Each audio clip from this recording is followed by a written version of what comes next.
shocking development in Italy ahead of the Prime Minister Mr. Modi's visit for the G7 summit.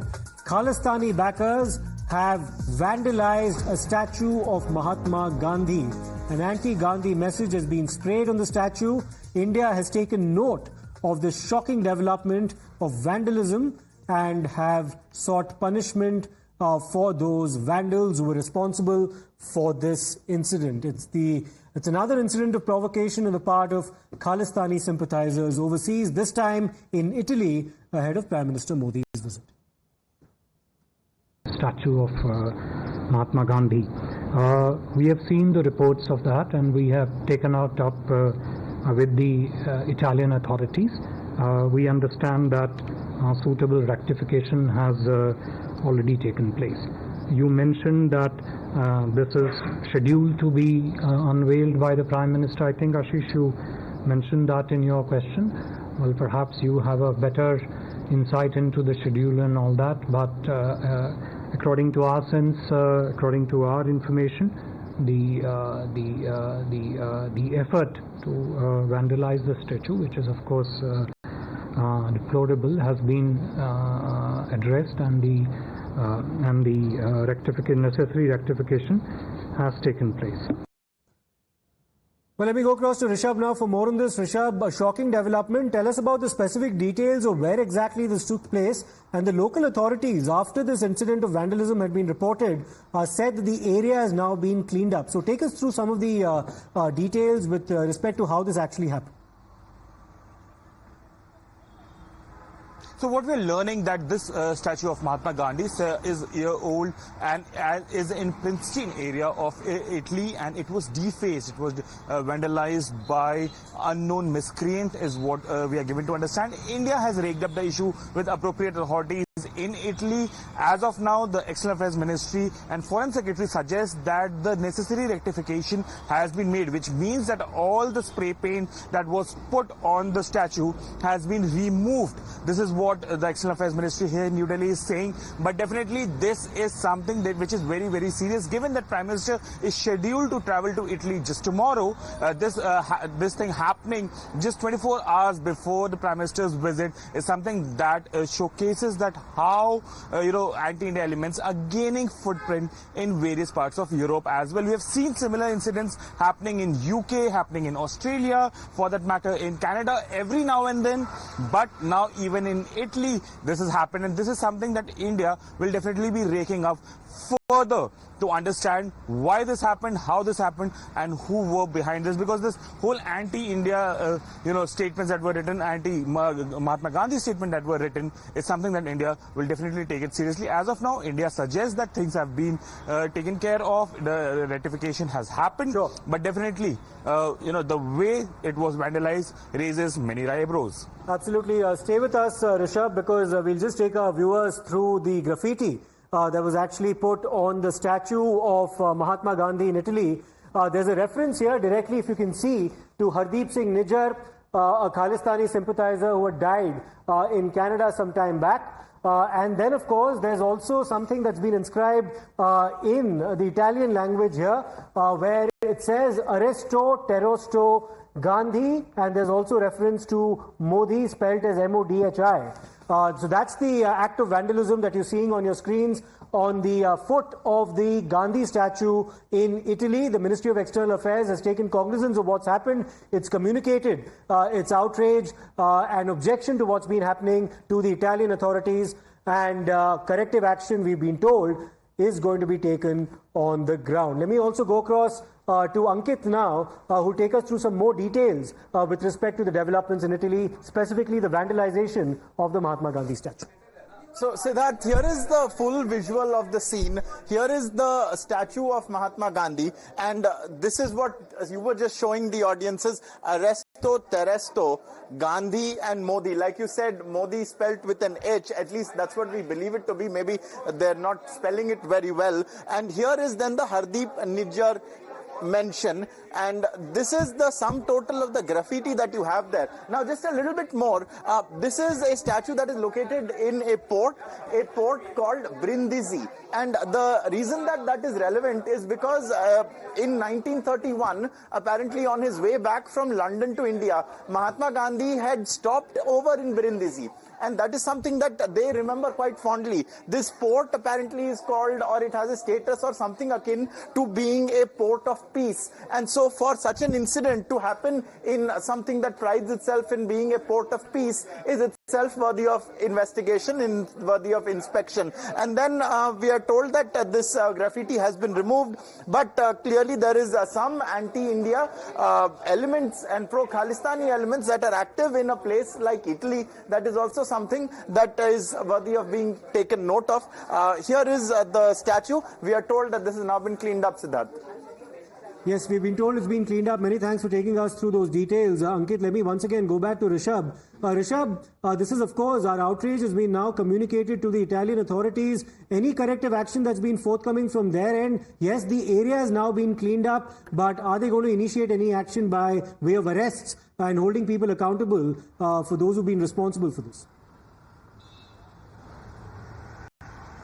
Well, definitely, what we are given to understand, what sources and External Affairs Ministry suggests that India has raked this up with the security agencies in Italy as well as the appropriate government officials in Rome as well. Let me just interrupt you for a moment because we have Pathikrit Payne, strategic affairs expert, joining us for his perspective on this. Mr. Payne, thank you for speaking to Times Now. How do you see this happening in the build-up to Prime Minister's visit to Italy for the G7 summit? Khalistani sympathizers have vandalized a Mahatma Gandhi statue, an attention-grabbing incident similar to the likes of what they've done in some other countries as well. Well, if you look at what has happened in countries like Canada and even in United States or Germany, the kind of free hand the Khalistanis got in those places, the lackadaisical approach of the governments in those places where they forgot to differentiate between freedom of expression and allowing secessionist forces to do arson and vandalize.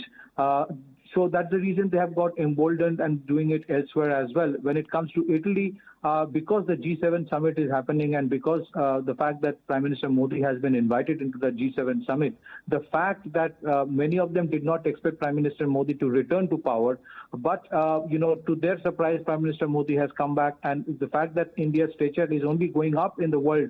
So it's only because of all these things, whether it is in Germany or in North America, or if you look at in even countries like United Kingdom, these Khalistani elements have been propped up by certain sections of the deep state of most of these countries to create fissures within India. Because for many of these countries, let me tell you, even on one hand, they are happy with the rise of India. They also look at India as a competition. They also look at India as a threat for future because of India's economic prowess, India's economic growth, and India's independent foreign policy. So I'm pretty, sure for one thing. These kind of vandalism, these kind of free hand, the kind of things they do in many of these European countries is not possible without some kind of a tacit approval, at least from a section of the institutions of those countries.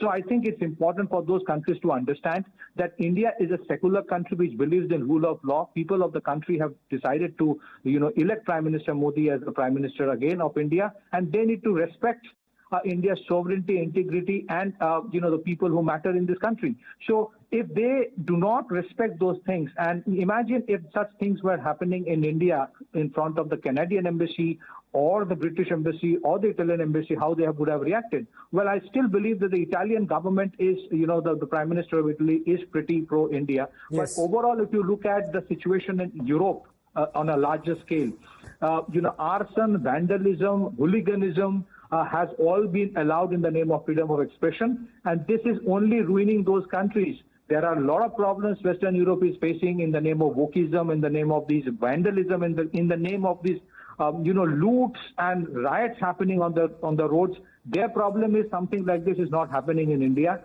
So sometimes they vent their their anguish, but this anguish against against an individual or a political party. Thanks a lot for that very insightful perspective, Mr. Payne. We also have Colonel Arasan Singh joining us on the phone line for more on this. Mr. Arasan Singh, this is unfortunately a repetitive trend that we've observed in several countries in the build-up to Prime Minister Modi's visits, where Khalistani sympathizers have done an act of this nature. The latest such instance, of course, being the vandalization of a Gandhi statue. Elsewhere, the Khalistanis, they paraded, a picture of Mrs. Gandhi being killed, in Toronto, I suppose, in Canada, or Brampton. And then, attack on temples, and then this defacing of Gandhi's statue, in Italy. It all falls, in place given, George Soros' plans. And I've always maintained that the plan did not stop with the end of the elections or the formation of the government. Now the phase 2 is already in operation, and you will find lot many things where, some people will attack the media houses in different ways. They will cry foul, by inventing certain stories. It's already happened in one case. So everywhere, whether inside the country or outside, every attempt is being made to discredit the new government. And also, trying to, subvert the security apparatus of this country by incidents like, recently that slapping incident, that slapgut scandal. So it is going to be, the vectors. We have seen the vectors. The vectors will be, Gandhi, and attack on temples, and attack on Indian high commissions, and attack on Indian embassies, or trying to discredit the Indian media. So it is not going to stop. It is going to the frequency and intensity is going to increase. I'm telling you, over the years. So be very, you all in the media must be very, very watchful, watchful. Everything will be done to discredit you, to paint the country in a bad light, and thus demoralizing the people of the country. Absolutely. And once as a country we are demoralized, then it's very easy to operate, for the inimical powers to operate. Right. Many thanks for that, Colonel Arasan Singh. We also have Rominder Sachdev, global strategist. He's the president of Image India Institute. Mr. Sachdev, thank you for speaking to Times Now. We know about the kind of influence that Khalistani sympathizers wield in countries like the United Kingdom and specifically Canada, and that's an unfortunate development. But how deeply embedded are these elements in a country like Italy? Oh, thank you so much. No, certainly, yes. We talked it comes more to news that, about Khalistani elements present in the US, Australia, England, etc. But remember, in mainland Europe also, there are a good number of people. I would not say Khalistani, first of all, but let's say Sikhs, right? Sikh immigrants, be it in Italy, in Germany also. Okay, and yes, from out of these, there are definitely Khalistani or anti-India elements also in mainland Europe. So though the attention has been mostly in the English-speaking countries, right, generally, but once again in mainland Europe also there are good numbers of Sikh immigrants out there, and out of those definitely a certain number, though I would say small number, but still a number which kind of ends up or can make news given the world and social media of today. You do something and it suddenly spreads all over the world, and that's what they seek, these elements. Publicity. All right. Many thanks for that, Mr. Sachdev, and we'll just wait and see how the Italian authorities actually respond to this. Italy, in recent times, of course, been a very friendly country as well. And Giorgia Meloni, the Prime Minister of Italy, is, of course, developed very close ties with India since her taking over as the Prime Minister. We'll move on now.